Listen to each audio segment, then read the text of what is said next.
আসসালামু আলাইকুম। কথায় আছে মাছে ভাতে বাঙালি। বাঙালির প্রতিদিনের রান্নায় মাছ না হলে কিন্তু ভাত খাওয়া জমে না, পেটও ভরে না, তাই না? তাই আজকে রেসিপিতে তৈরি করব ফিশ মাসালা কারি। স্পাইসি ফিশ মাসালা কারি দিয়ে ভাত খেলে মন ভরে যাবে। দেখতে পাচ্ছেন কতটা মজার, কতটা স্বাদের হবে এই রান্না। আজকের এই ফিশ মাসালা কারি একটু ডিফারেন্ট স্টাইলে রান্না করব, যেটা আপনাদেরকে ফার্স্ট থেকে লাস্ট পর্যন্ত দেখতে হবে, তাহলেই রান্না করতে পারবেন এই মজাদার ফিশ মাসালা কারি। এটা যে কোনো মাছ দিয়ে করতে পারবেন। আমি আজকে ফ্রেশ আয়ের মাছ দিয়ে এই মাছটা রান্না করব। তাহলে এখন মূল রান্নায় চলে যাব।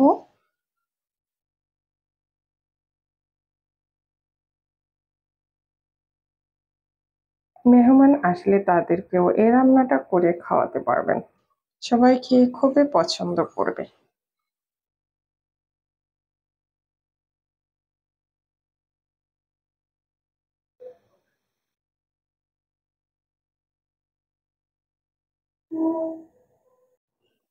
এখন মাছ তৈরি করব। মাছে দেব সামান্য হলুদ, সামান্য মরিচ, লবণ,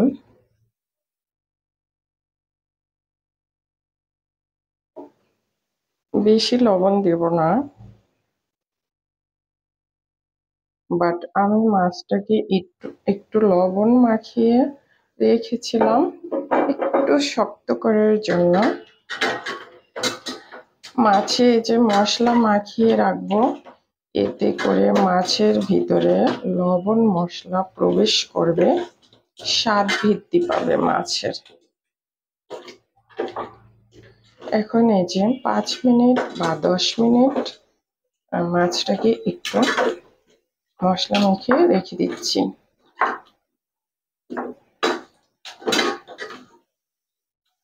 এখন সেই ভেজে রাখা মশলাটা পেস্ট করে নেব। আমি মিডিয়াম সাইজের এখানে 3টা সাথে পেঁয়াজ দিলাম। এখন একদম মিহি একটা পেস্ট করে নিতে হবে। একদম মিহি একটা পেস্ট করে নিয়েছি, দেখতে পাচ্ছেন। এখন এই যে মশলা তৈরি করে নেব। মশলা কিন্তু তৈরি থাকলে রান্না করতে বেশি সময় লাগে না। 1 চা চামচ হলুদের গুঁড়া, 1 চা চামচ কুচো করে মরিচের গুঁড়া, 1 চা চামচ সমান সমান করে ধনিয়ার গুঁড়া।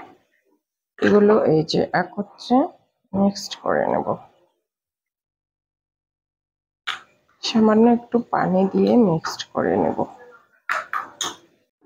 এখন মাছ রান্না করব। প্যানে দিচ্ছি পরিমাণ মতো তেল। সূর্যমুখী সয়াবিন তেল দিয়ে আমি আজকে মাছ রান্না করব। এখন এই যে হাফ কাপ একদম উঁচু করে পেঁয়াজ কুচি দিয়ে দিলাম। আমার ক্যামেরাটা অফ হয়ে গেছিল, তাই আমি যে 1/2 চামচের কম কিন্তু একটু ফোড়ন দিয়েছি জিরা। এই যে দেখতে পাচ্ছেন, এই যে জিরা, এই যে। তো হাফ কাপ একদম উঁচু করে পেঁয়াজ কুচি দিয়েছি। এটাকে আমি এখন লাইট গোল্ডেন করে ভেজে নেব মিডিয়াম আঁচে। সামান্য লবণ দিয়ে দিব, 1/2 চামচ লবণ। পেঁয়াজ দ্রুত সফট হয়ে আসবে। পেঁয়াজ লাইট গোল্ডেন করে ভাজা হয়ে গেছে। এখন 1 চা চামচ আদা আর রসুনের পেস্ট দিলাম। আদা আর রসুনের কাঁচা স্মেল চলে যাওয়া পর্যন্ত ভেজে নেব লো হিটে। চুলার আঁচ একদম কমিয়ে রেখে মশলা কষায় নিতে হয়, নয়তো মশলা কষানোটা ভালো হবে না। অর্থাৎ মশলা পুড়ে গেলে কালার নষ্ট হয়ে যাবে, স্বাদও নষ্ট হয়ে যাবে। আদা আর রসুনের কাঁচা স্মেল চলে যাওয়া হয়ে গেলে তৈরি করে রাখা মশলাটা দিয়ে দিলাম।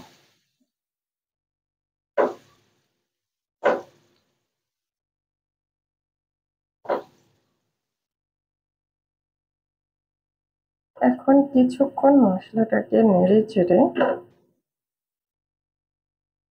পেঁয়াজের সাথে মিক্সড করে নিচ্ছি 2 মিনিটের মতো, 1 থেকে 2 মিনিট।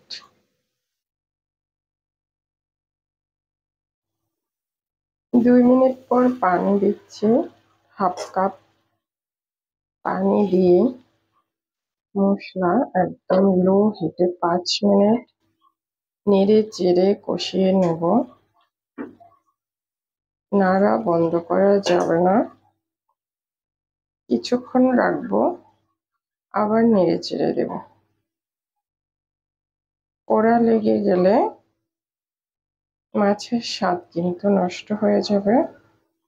এখন লো হিটে মশলাটা সুন্দর মতো কষিয়ে নেব।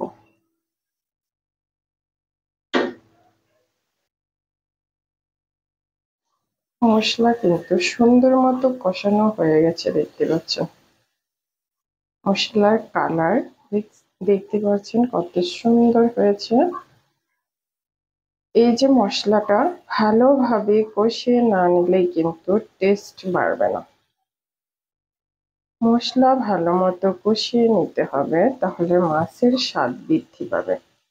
এখন এই যে মাছ দিয়ে দিব, আমি কিন্তু মাছ ভেজে নিইনি, যেহেতু এটা ফ্রেশ নদীর মাছ। আয়ের মাছ রান্না করছে আমি, নদীর ফ্রেশ আয়ের মাছ। তাই আমি মশলা ফ্রেশ মাছ যেহেতু, সেজন্য আমি ভেজে নিইনি। ফ্রেশ মাছ কিন্তু এভাবে কষিয়ে রান্না করলেই খেতে ভালো লাগে, বিশেষ করে আমার কাছে ভালো লাগে। আর যাদের কাছে ভালো লাগে না, তারা চাইলে মাছ ভেজে এভাবে রান্না করতে পারবেন। এখানে চাইলে যে কোনো মাছ নেওয়া যাবে, রুই, কাতলা,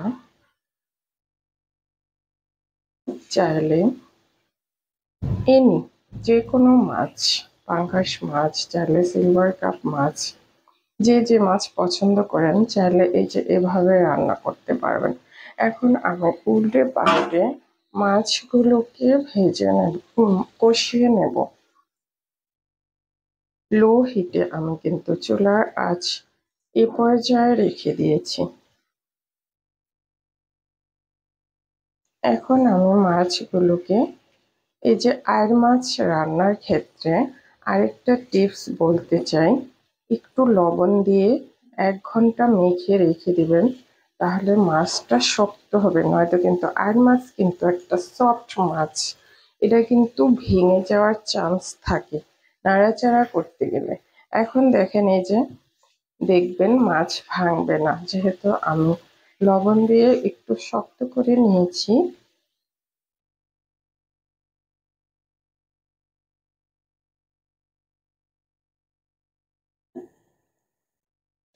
মাছ কষানো হয়ে গেলে এই যে একটা লেবু দিয়ে দিলাম 1 পিস।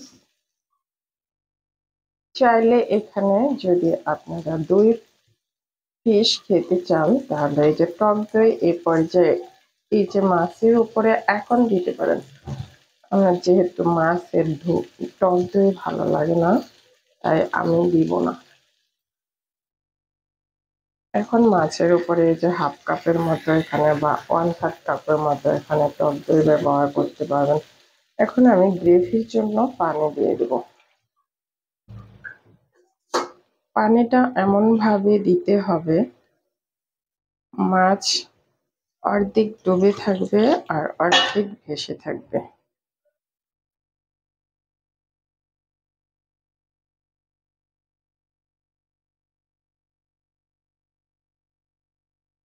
মাছ কিন্তু সিদ্ধ হয়ে গেছে, কষানোতেই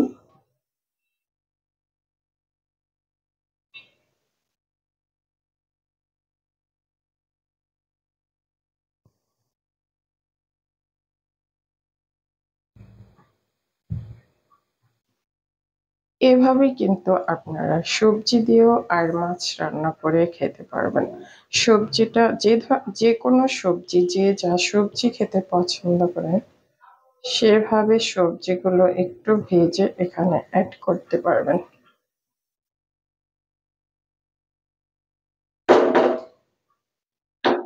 মাছ কিন্তু একটু স্পাইসি না হলে ভালো লাগে না খেতে, তাই না? ঝাল, লবণ ঠিকঠাক মতো মাছে রাখতে হবে, তাহলে মাছের স্বাদ বৃদ্ধি পাবে। এখন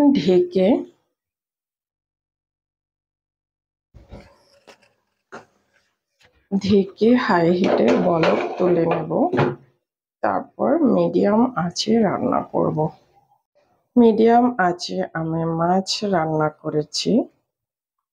এই যে রান্না হয়ে গেছে, আমি কাঁচামরিচ দিয়েছি ফ্লেভারের জন্য, সামান্য ভাজা জিরার গুঁড়াও দিয়েছি, বেশি দিইনি, সামান্য। তৈরি হয়ে গেল ফিশ মাসালা কারি। চাইলে একবার ট্রাই করতে পারেন এভাবে। সবাই খেয়ে খুবই পছন্দ করবে, বলবে কি রান্না করেছেন, আবার আমাকে খাওয়ান। গরম গরম ভাতের সাথে এ মাসালা কারি ভীষণ মজাদার হয়। চাইলে একবার ট্রাই করতে পারেন। দেখতে পাচ্ছেন কালারটা, রান্নাটা কত লোভনীয় লাগছে। গরম গরম ভাতের সাথে ট্রাই করবেন। রেসিপি ভালো লাগলে ফলো, সাবস্ক্রাইব করে পাশে থাকবেন। মজার মজার রেসিপি পাওয়ার জন্য সাবস্ক্রাইব করবেন, এতে আমি যখন কোনো ভিডিও আপলোড দেব তার নোটিফিকেশন আপনারা সাথে সাথে পেয়ে যাবেন।